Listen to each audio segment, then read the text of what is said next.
जैसे कि बताया कि हम अपने देश में सतर्कता जागरूकता सप्ताह मनाते हैं, पहली बात आती है कि हमें ऐसे प्रोग्राम करने की जरूरत क्या पड़ती है, जो भारत सरकार कर रही है।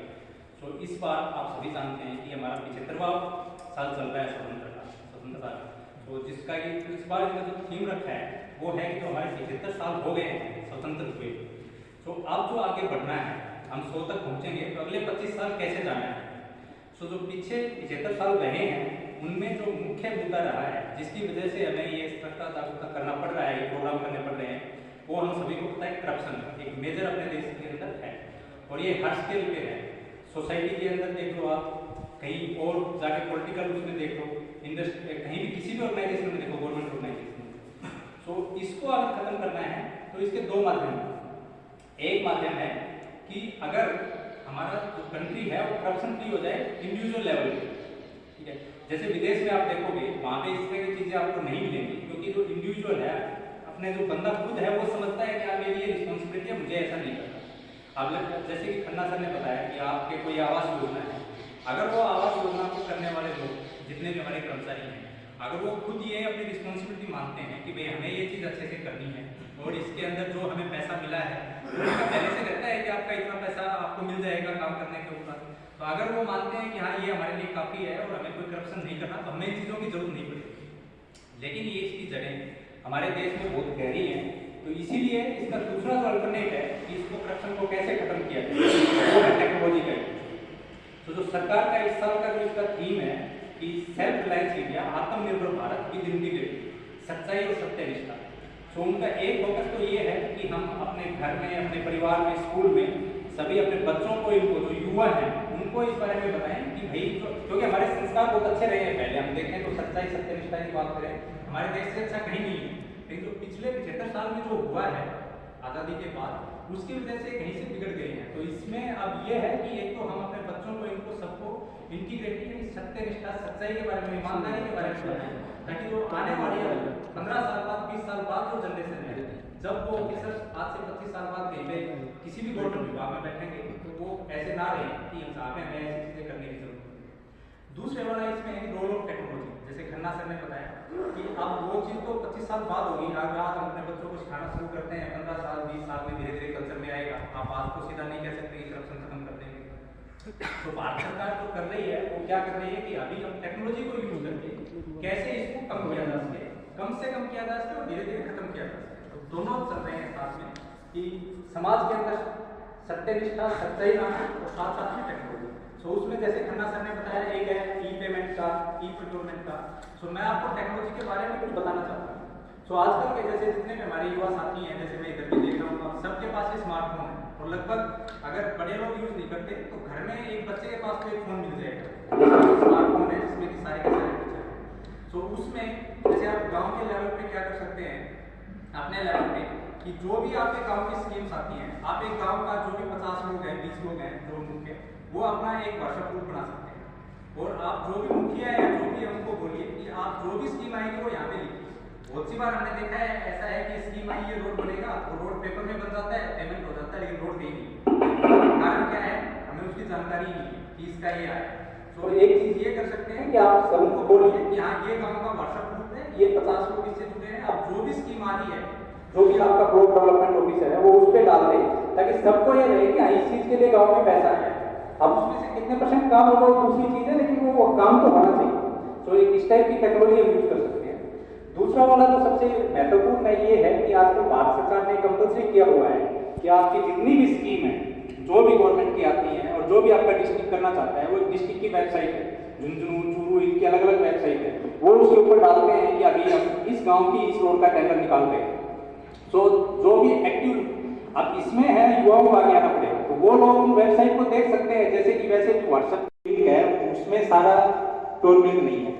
सो हर जितना भी देश में दूध आ रहा है उसमें से सिर्फ 33%, यानी हर 100 में से 33 किलो दूध ही साफ दूध है, जो भैंस का या गाय का दूध है।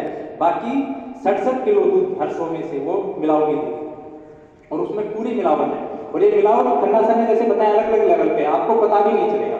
अब जैसे आपके गांव में वो इकट्ठा करने वाला आता होगा दूध डेयरी पे जाके, आप सब लोग दूध देके आते हैं, वहां पे क्या होगा उसका 2 या 3 से सेटिंग होगा, जो आपने 2 या 3 20-20 लीटर के ड्राम बनाएंगे, वो अपना थोड़ा केमिकल यूरिया यूज करके वो उस गाड़ी में डालते हैं।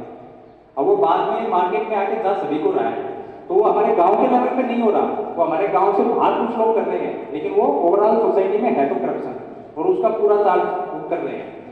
कुछ चीजें अनजाने में हो जाती हैं, जैसे कि आपके पास गाय या भैंस है, उसको कौन सी कोई बीमारी हो गई होता है, जैसे अपने भैंस के, और उनका दूध पीने लायक नहीं होता है।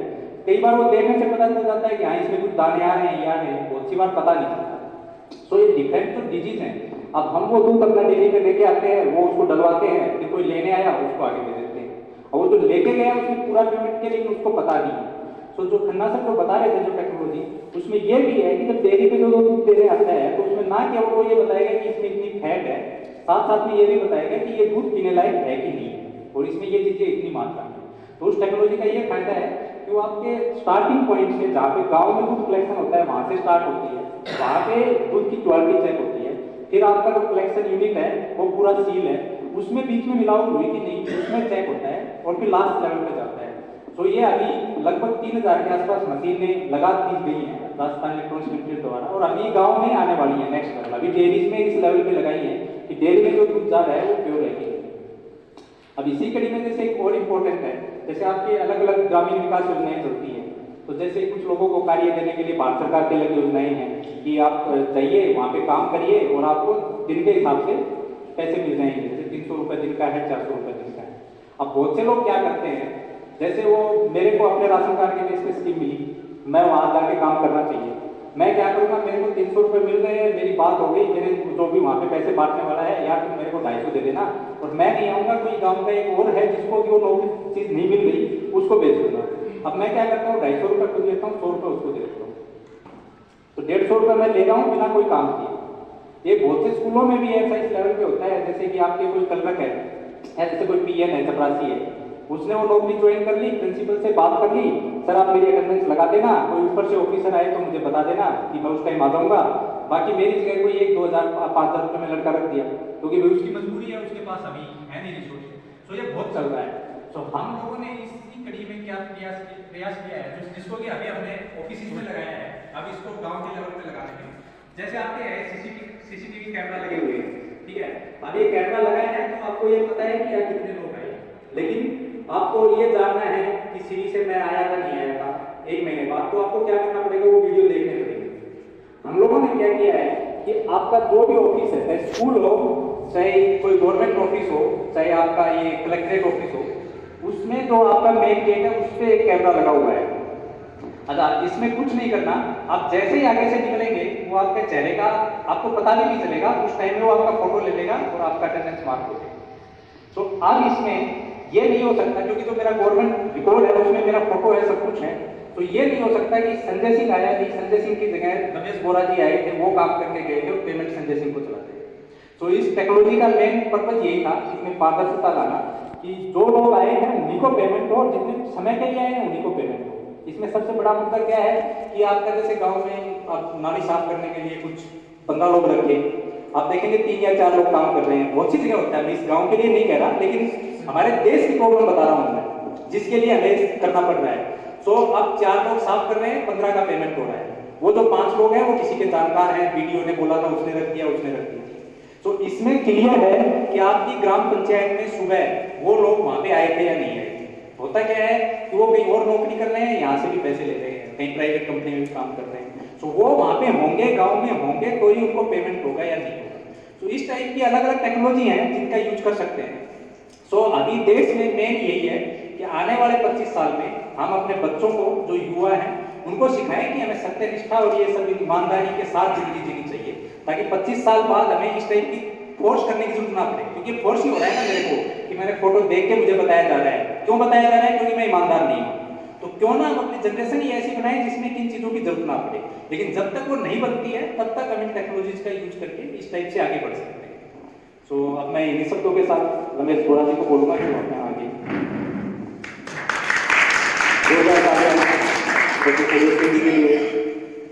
आपने टेक्नोलॉजी का उपयोग करते हुए किस तरह से हम पारदर्शिता को अपनाएं, इस पर विस्तार से बताया। आपने एक और महत्वपूर्ण चीज बताई कि आने वाली पीढ़ी किस तरह से सत्यनिष्ठ और ईमानदार रहे, या यूँ कहें कि हमें इस तरह के कार्यक्रमों की आवश्यकता न पड़े। आने वाले समय में हम एक ऐसी जनरेशन, ऐसी पीढ़ी तैयार करें कि हम सभी का सामूहिक दायित्व है।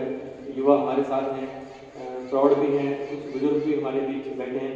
हम सभी का ये सामूहिक दायित्व है कि हम एक अपने देश के लिए, अपने समाज के लिए, अपने परिवार के लिए एक ऐसी पीढ़ी देश दें जो कि अपने देश की प्रगति में अपना पूरा योगदान दे सके, सत्यनिष्ठा से, ईमानदारी से। धन्यवाद डॉक्टर संजय सिंह जी। इससे पहले कि मैं आगे बढ़ूँ, मैं अपने एक साथी आमंत्रित करना चाहूँगा, कृष्ण राज जी हमारे बीच हैं। आप भी हमें कुछ जानकारी देंगे, मैं उस पर बाद में आऊँगा, आप संकोच कर रहे थे बैठे हैं। धन्यवाद कृष्ण राज जी। डॉक्टर खन्ना सर ने बताया था विज्ञान गांव की ओर। हमारे संस्थान ने एक मुहिम, आप सब जानते हैं, आपने अक्सर देखा होगा, प्रशासन गांव की ओर, सरकार गांव की ओर। तो इसी कड़ी में हमारे संस्थान के जो हमारे निदेशक हैं डॉक्टर पीसी पंचारी जी, ये उनका विजन था, उनकी दूरदर्शिता थी, या उनका प्रयास था कि जो गांव के लोग हैं उन तक विज्ञान कैसे पहुंचे। उस कड़ी में हमने एक कार्यक्रम की शुरुआत की है, विज्ञान गांव की ओर। हो सकता है कि आप में से कुछ लोग इसके बारे में जानते भी हों, क्योंकि हम अक्सर अपने जो स्थानीय सरपंच हैं उनके माध्यम से वीडियो, सुशीला जी ने हमारे इस रीजन की वीडियो वही हो गया, सुशीला पिलानी के अंदर ही अच्छा राजा, ओके, इसलिए शायद जानकारी नहीं होगी। 4 ट्रेड्स में हमारे संस्थान के जो तकनीकी साथी हैं, वैज्ञानिक हैं, उनके द्वारा ट्रेनिंग दी जाती है। 2 हफ्तों की ट्रेनिंग है, निःशुल्क ट्रेनिंग है। इसमें आप अपने जो हमारे वार्ड पंच हैं, जो सरपंच हैं, मैं उनसे अनुरोध करूँगा कि सर जो आपके ट्रेनिंग जो बच्चे हैं, कम से कम उसको 10वीं की योग्यता उसके लिए निर्धारित वैसे वो नहीं है। विज्ञान के कुछ चीज़ों को समझने के लिए इतनी जानकारी होना ज़रूरी है, इसलिए कम से कम वो 10वीं तक अगर उसके पास शिक्षा है, या अगर ऐसा नहीं भी है और वो विज्ञान की चीज़ों को समझता है, जैसे सर ने कहा कि अगर उसकी रुचि है उसमें, हो सकता है किसी वजह से वो शिक्षा प्राप्त नहीं कर पाया हो, लेकिन कोशिश यही होनी चाहिए कि 10वीं तक की जानकारी अगर उसे हो, क्योंकि वो थोड़ा सा विज्ञान थोड़ा बहुत समझता हो, पढ़ा हो, तो उनके लिए 2 हफ्तों की निःशुल्क ट्रेनिंग है। 4 ट्रेड्स हैं, इलेक्ट्रिसिटी में, मोटर बाइंडिंग, रेफ्रिजरेशन और एयर कंडीशनिंग, और एक ट्रेड और है ऑटोमोबाइल, मोटर वाहन की जानकारी। तो इसमें हमारे जो साथी हैं वो जो भी उसके लिए फॉर्म है, हमारे साथी विकास यहाँ हैं, उनके माध्यम से वो फॉर्म आप तक पहुँच जाएगा। मेरे पास एक कॉपी है, लेकिन वो थोड़ा सा धुंधली है तो अच्छा नहीं रहेगा, मैं विकास को दे दूँगा, वो आपको, मुखिया जी को और सरपंच जी को भी आप देंगे, और आपके माध्यम से वो फॉर्म हमारे पास आ जाए। संस्थान में आना पड़ेगा। पहले चरण में कोशिश ये है कि उनको वहाँ बुलाया जाए, और बाद में कुछ अगर ऐसा लगता है कि कुछ और साथी भी बच्चे भी, या जरूरी नहीं हो बच्चे हों, बेरोजगार ऐसा है वो भी, उसमें भी आप कर सकते हैं, लेकिन नियमित रूप से आएंगे। आपकी तरफ से अगर ऐसा रहे, आप सभी जानते हैं कि प्रशिक्षण तभी कामयाब होगा जब वो उसमें नियमित रूप से आएगा। उसमें प्रैक्टिकल ट्रेनिंग के साथ साथ उसके बारे में जो भी थ्योरेटिकल या उसकी जानकारी, किताबी जानकारी, वो भी दी जाएगी, और उसके बाद सर्टिफिकेट भी उनको दिए जाते हैं। वो न केवल उसको जानकारी देगा, बल्कि रोजगार सृजन, रोजगार पैदा करने के लिए भी एक महत्वपूर्ण अवसर होगा।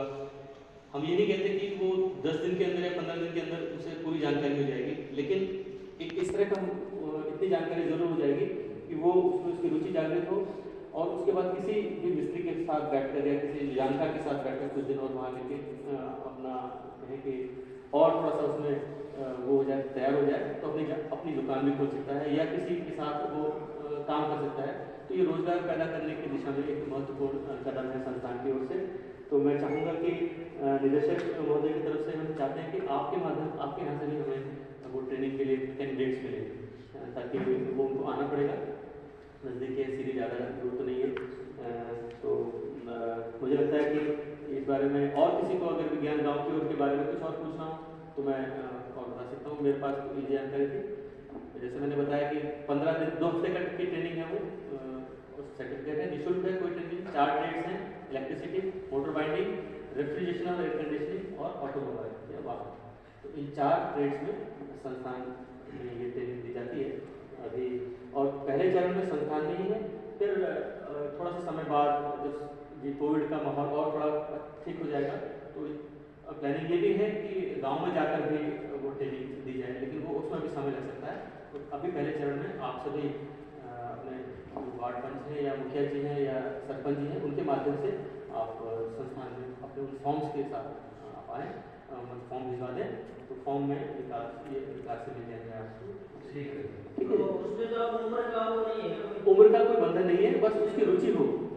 रुचि बहुत जरूरी है कि सीखने की इच्छा हो, काम करने की इच्छा है तो वो आ सकते हैं, है ना जी। और किसी को इस बारे में कोई जानकारी? ठीक है, तो धन्यवाद। इन्हीं शब्दों के साथ मैं अपने दूसरे अधिकारी श्री कृष्णराज सिंह जी को आमंत्रित करता हूँ। वे आपको योजनाओं का प्रसार, पारदर्शिता और आरटीआई से संबंधित जानकारी देंगे। श्री कृष्णराज जी।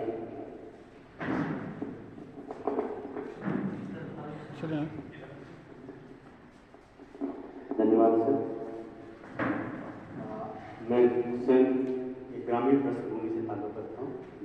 मैं लखनऊ से रहने वाला हूँ, उत्तर प्रदेश का।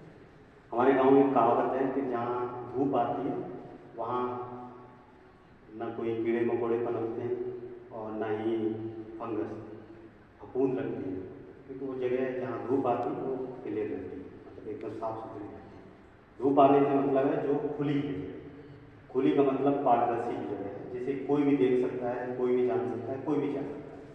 सरकार की पूरी योजनाएं, चाहे हमारी कोई योजना हो, चाहे हमारे कार्यालय हो, वो जनता के लिए खुले हों।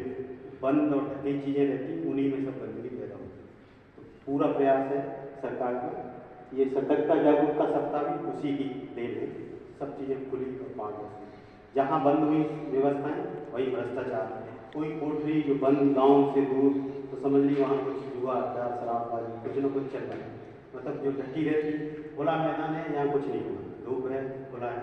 तो पूरा सरकार की व्यवस्था, सरकार खुद चाहती है तो उनकी व्यवस्थाएं लोग जाने चल क्या रहा है, क्या हो रहा है, और पूरे प्रयास सरकार के इसी क्रम में राजस्थान का पूरे देश में नाम है, क्योंकि जो सूचना का अधिकार है वो शायद आप लोग जानते हो राजस्थान से शुरुआत हुई। एक अरुणा राय एक एनजीओ चलाती थी, मजदूर किसान शक्ति संगठन, उन्होंने इसकी मांग की, उनकी टीम मांगती सूचना का अधिकार और काम का अधिकार और भोजन का अधिकार। सरकार ने 2 सूचना का अधिकार था, वो कानून बना के सबको दिया कि कोई भी व्यक्ति अगर 10 रुपये उसकी खर्च है, कहीं भी किसी कार्यालय में एक एप्लीकेशन लिखवाए और जमा कर दे, और जो सूचना उसे चाहिए वो सरकार उसको देगी।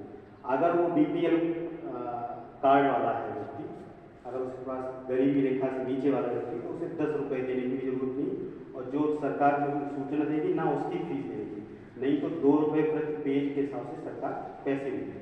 आप किसी भी व्यक्ति के किसी भी कार्यालय के बारे में कोई भी जानकारी ले सकते हैं, किसी योजना, कुछ भी जो आपको लगता है जो सरकारी काम है उसके बारे में आप कोई भी सूचना दे सकते हैं। सरकार ने इसके अलावा आपने देखा होगा गाँव में जागरूकता फैलाने के लिए जगह जगह योजनाएं लिखवाई हैं कि ये योजना है, ये योजना है। कोई रोड बनेगी तो वहाँ एक बोर्ड लगा होगा, आप जरूर देखेंगे, उस पर निर्माण वर्ष, ठेकेदार का नाम, लागत कितनी आई, वो सब लिखा रहता है। वो इसीलिए लिखा रहता है कि आप देख पाएँ वो बनी है कि नहीं, या उस लायक है कि नहीं, उतनी लागत लगी है कि नहीं। आप जब तक जो सतर्कता जो शब्द इस्तेमाल किया गया है, चौकन्ना रहना, मतलब आप जब तक जानेंगे नहीं तो आप ना तो सूचना मांग पाएंगे, ना ही आप अपने अधिकारों के प्रति अवेयर रह पाएंगे। तो सतर्क रहना भी उतना ही जरूरी है। जैसे मेरे गांव की घटना है कि मनरेगा का काम चल रहा था, JCB उस पर रोड डाल रही, जबकि मनरेगा में साफ नियम है कि मशीन से काम नहीं होगा, मजदूर ही काम करेंगे। क्योंकि मनरेगा का योजना जो आई वो केवल इस वजह से आई कि लोगों को रोजगार मिले, जो मजदूर हैं जो काम करें दिहाड़ी पे उनको रोजगार मिले। अब एक व्यक्ति ने उसका वीडियो बना लिया, मोबाइल किसी के पास था उसने, और उसको उसने वायरल कर दिया। वो घूमते घूमते सरकार के मतलब जिला प्रशासन के पास पहुँच गया। 10 लाख का काम था, पूरा पेमेंट रुक गया क्योंकि काम मजदूरों द्वारा होना था, जबकि जेसीबी ने वो काम किया, तो वो रोड मानी ही नहीं गई बनाई थी। तो जब आपको ये पता होगा कि सरकार की योजना क्या है, मनरेगा में काम कैसे होना है, तब आप अपनी बात भी कह सकेंगे और अपनी मतलब जो शिकायत है वो भी दर्ज करेंगे। तो पहले जानना जरूरी है, फिर उसकी सूचना जो है उनको आप मांग सकते हैं और उन पे आप अपने अधिकार के तौर पे उसे यूज कर सकते हैं। जहाँ जहाँ सरकार ने जो सरकार का पूरा इसी क्रम में ये प्रयास है, कोई भी व्यक्ति सरकार ने हर अधिकारी को एक मोबाइल नंबर दिया है, वो मोबाइल नंबर CUG कहा जाता है, मतलब वो सरकारी अधिकारी का नंबर। जैसे कोई जहाँ वीडियो है तो उसके पास नंबर, वीडियो का ट्रांसफर हो जाएगा लेकिन वो नंबर रहेगा। वो नंबर इसीलिए है कि आप जब चाहें, और वो जगह जगह कार्यालय में लिखा जाता है, वेबसाइट पर उपलब्ध है, आप उस नंबर को ले और ज़रूरत पड़े तो उस पर शिकायत कर सकते हैं, मैसेज कर सकते हैं, व्हाट्सएप है उस पर आप अपनी चीज़ें रख सकते हैं। सर ने जैसे बताया कि जब से स्मार्टफोन आए तब से लोगों में जागरूकता बढ़ी है, लेकिन सही दिशा में अगर हमें चीज़ें पता हैं तो हम वो इफेक्टिव ज़्यादा हो जाते हैं, उसका प्रभाव ज़्यादा हो जाता है।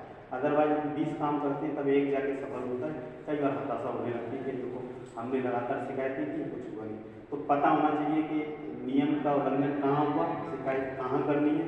अगर जब ये चीज़ें पता होंगी तो जो व्यक्ति है वो इफेक्टिव हो जाएगा। मतलब उसका आप देखेंगे गाँव में कुछ लोग होते हैं जो इन चीज़ों के बारे में काफ़ी अवेयर रहते हैं, लेकिन अगर वो गांव के साथ हैं तो गांव के भले के हो गए, अगर वो मतलब मीडिएटर का काम करने लगे तो वो दलाल के तरीके से पता चला कि उसी का वो फायदा खुद उठाने लगे, मतलब उस अपनी जानकारी का। तो हर व्यक्ति के पास अगर ये जानकारी हो तो हम बीच के लोगों को ख़त्म कर दें कि कोई ज़रूरत नहीं है। सरकार हमेशा ये प्रयास करती है कि यहाँ तक पहुँचे। हम सभी लोग पब्लिक सर्वेंट कहे जाते हैं क्योंकि हमें मतलब सरकारी सेवक या जनता के सेवक ऐसे कहा जाता है। हमें इंग्लिश में अगर कहें पब्लिक सर्वेंट इसलिए कहा जाता है क्योंकि कहीं ना कहीं हमें जो सैलरी मिलती है वो पब्लिक से, जो सरकार पैसा इकट्ठा करती है उससे हमें सैलरी मिलती है।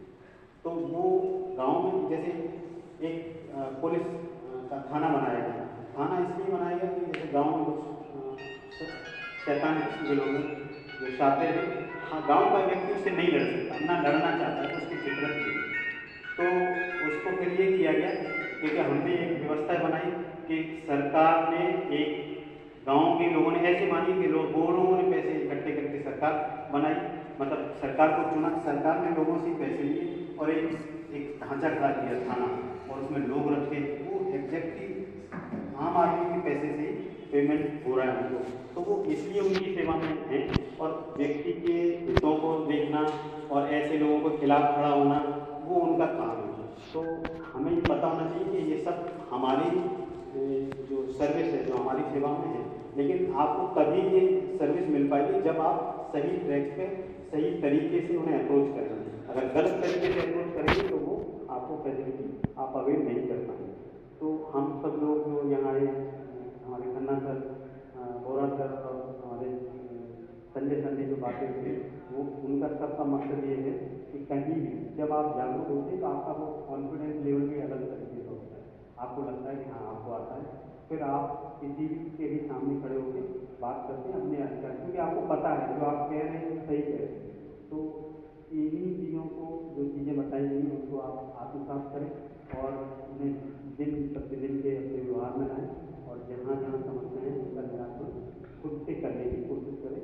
ये सरकार का प्रयास है, और जहाँ समस्याएं हैं वो सरकार तक या सरकार की कार्रवाई तक पहुँचे, यही हमारे आने का भी मकसद है, और यही सब हमारा मकसद पूरा हो। धन्यवाद। धन्यवाद। आप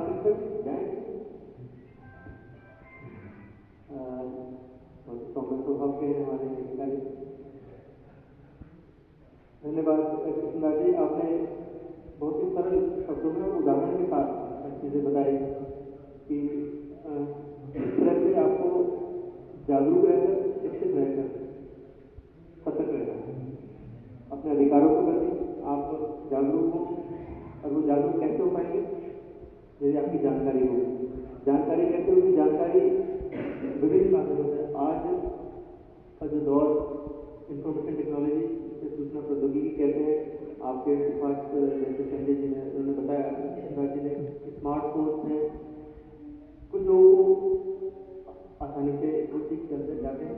हमारी युवा पीढ़ी है, उनका ये दायित्व भी है कि अपने परिवार में अपने जो बड़े हैं जो कि इन चीज़ों से बचने की कोशिश करते हैं, क्योंकि समय ऐसा है कि आप इन चीज़ों से दूर रहेंगे तो अज्ञान रह सकते हैं, जानकारी नहीं होगी। आप अपने परिवार में एक व्यक्ति अगर अपने परिवार में किसी बुजुर्ग को सिखाता है तो वो बुजुर्ग अगर सीखता है तो वो आपको दुआएं भी देंगे कि यार तो बच्चे ने बहुत बड़ी अच्छी चीज़ बताई। आज के दौर में डिजिटल ट्रांजेक्शन जो या पैसा मोबाइल के थ्रू भेजना, बड़े लोग बुजुर्ग लोग इसमें थोड़ा सा संकोच करते हैं। सावधानी की जरूर है, लेकिन सावधानी कैसे होगी? अगर आपको जानकारी की गलत जगह क्लिक नहीं करना है, आपको कोई गलत ऐसी चीज़ अक्सर आपको प्रलोभन दिया जाएगा कि आप ये होता ना कि ये पैसा मेरे अकाउंट से निकल गया। वो पैसा कब निकलेगा? अगर आपको सूचना कोई आती है कि भाई ये ऐसा है, इसमें ये क्लिक कर दो, ये इसको अपने फ़ोन में डाउनलोड कर लो, इसमें आपको इतना पैसा मिलेगा, लेकिन पहले आपको 1 लाख रुपये देना है, लेकिन आपको पहले 1000 रुपये भेजना है या 20 रुपये 50 रुपये भेजना है, आपको कुछ ऐसा करना है। तो उन चीज़ों से बचना है। तो वो कैसे हो पाएगा? जब तक आपको जानकारी नहीं होगी। आप सतर्क रहेंगे तो इन चीज़ों से बचे भी रहेंगे। पारदर्शिता और RTI के बारे में बहुत ही बढ़िया ढंग से आपने बताया कि जानकारी आप अपने गांव के अधिकारी हैं उनसे ले सकते हैं। आपका गांव वास्तव में हम जब एंटर कर रहे थे तो हमने देखा एक बोर्ड लगा था कि खुले में शौच मुक्त ग्राम। तो इसके लिए आप सभी बधाई के पात्र हैं। आपके लिए अपने लिए एक बार जोरदार तालियां बजा लें कृपया, क्योंकि योजनाओं का प्रसार है यहाँ ये दिख रहा है और आप जानकार भी हैं, जागरूक भी हैं, ये भी अच्छी बात है। मैं इन्हीं शब्दों के साथ हमारे साथ मौजूद है मंच पर श्री शीशपाल सिंह जी, आप अपने अनुभव हमसे साझा करें, कुछ कहना चाहते हैं इस अवसर पर। शीशपाल जी कुछ।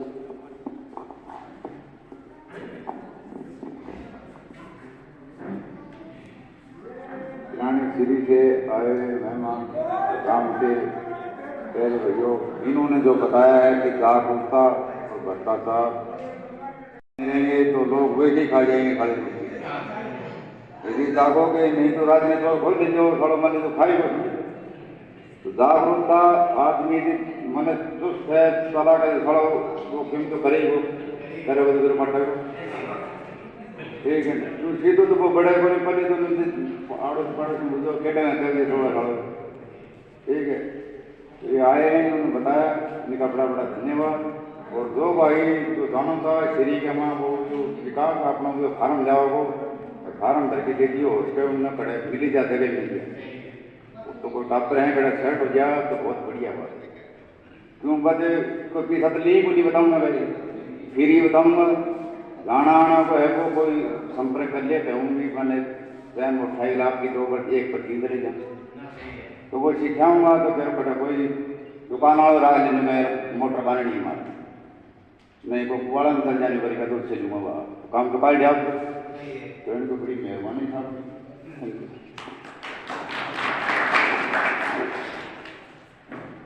बहुत धन्यवाद सर, आपने अपने साथियों को भी प्रेरित किया अपने छोटे से संबोधन से कि आपको ये प्रशिक्षण प्राप्त करें वहाँ जाकर। शिशपाल जी मुझे जैसा बताया गया हमारे पूर्व सैनिक हैं, सेना में भी आपने अपना योगदान दिया है। एक बार जोरदार तालियां हमारे इसके माध्यम से पूरी हमारे भारतीय सेना को। मैं इसके साथ वार्ड पंच श्री विजय सिंह जी वे भी इस अवसर पर हमसे कुछ शब्द कहें। श्री विजय जी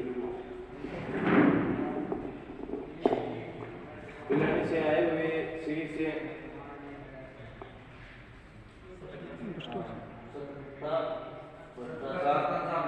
जागरूकता अभियान। तो जागरूक युवा पीढ़ी को जरूरी है जागरूक रहना। जागरूकता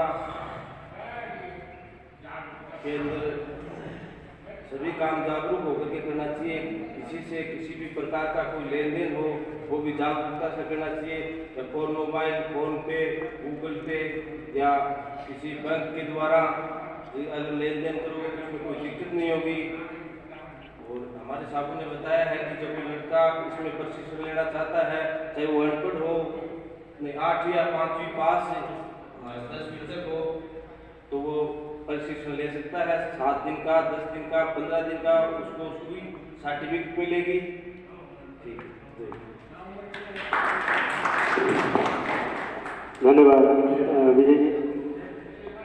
सभी की जिम्मेदारी है, केवल जैसा उन्होंने कहा कि भाई युवा पीढ़ी का ज़्यादा बड़ा दायित्व है, क्योंकि वो न केवल स्वयं सतर्क रहें बल्कि अपनी जो बड़ी जो बुजुर्ग हैं उन्हें भी बताएं, उन्हें भी जागरूक करें कि भाई इन माध्यमों से अगर बचे रहेंगे तो किसी भी फ्रॉड के शिकार नहीं होंगे। क्योंकि स्मार्टफोन स्मार्ट जरूर है लेकिन वो उतने ही स्मार्ट है जितने स्मार्ट आप हैं।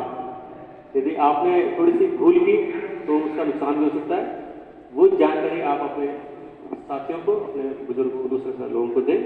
और उसके साथ ही आपने ट्रेनिंग के लिए भी प्रोत्साहित किया, धन्यवाद पंच जी। मैं इन्हीं शब्दों के साथ अब हम लगभग अपने अंतिम पड़ाव पर आ गए। आप में से कोई साथी यदि कुछ कहना चाहे, किसी की कोई इच्छा हो, कुछ अपना अनुभव? हाँ,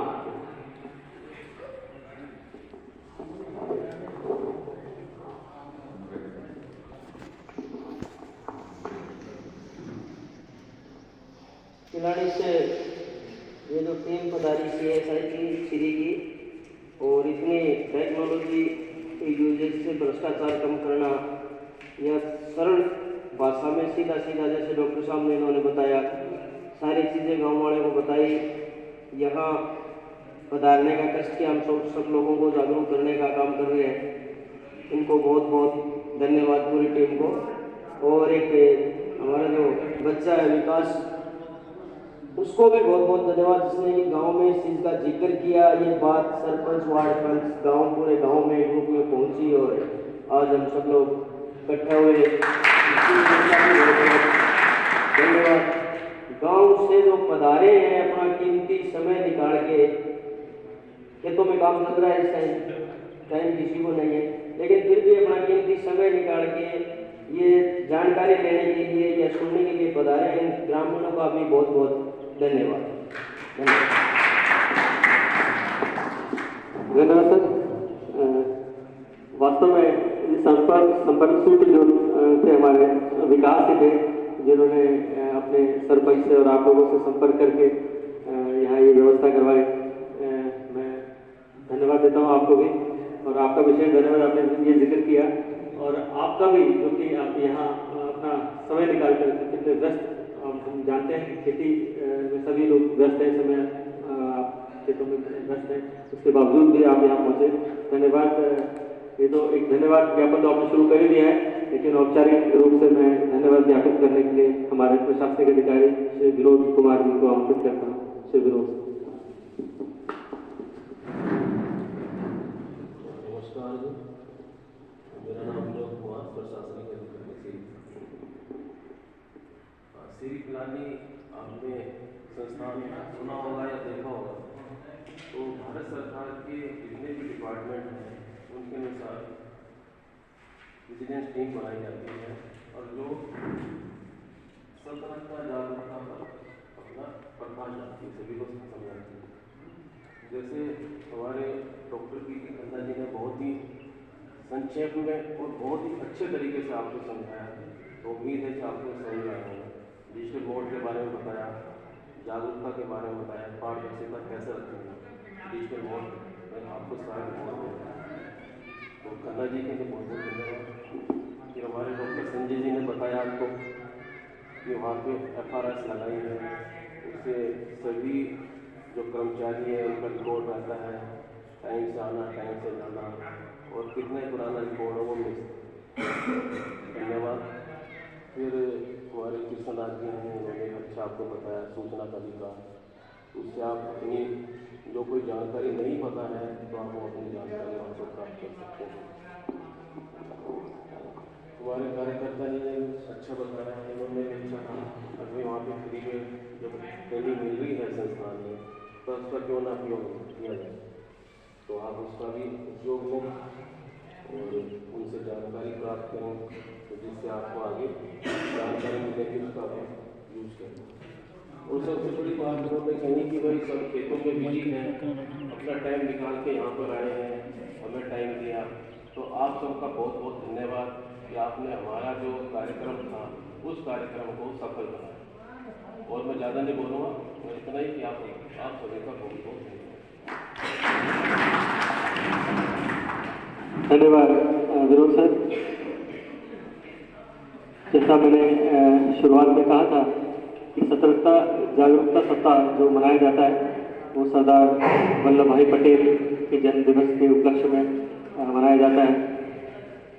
ये ऐसी महान विभूति थी जिसने अपने अथक प्रयासों से स्वतंत्रता के बाद, आप सभी को शायद मालूम भी होगा कि 670 लगभग रियासतों को भारत के झंडे के नीचे, जो कि उस समय चाहते थे कि हम आज़ादी के बाद ये स्वतंत्रता थी कि आप अलग जाएं, आप अलग राष्ट्र बन सकते हैं, लेकिन उन्होंने मान मनोबल से जोर जबरदस्ती से इस भारत को अखंड रखने में जो भूमिका निभाई, उसी की याद में हम यहाँ मनाते हैं। तो हम चाहते हैं कि आप सभी इसी तरह से संगठित रहें, जैसे हमारा देश एक है वैसे आप भी एक रहें। इन्हीं शब्दों के साथ मैं आपका पुनः धन्यवाद करता हूँ और आप सबसे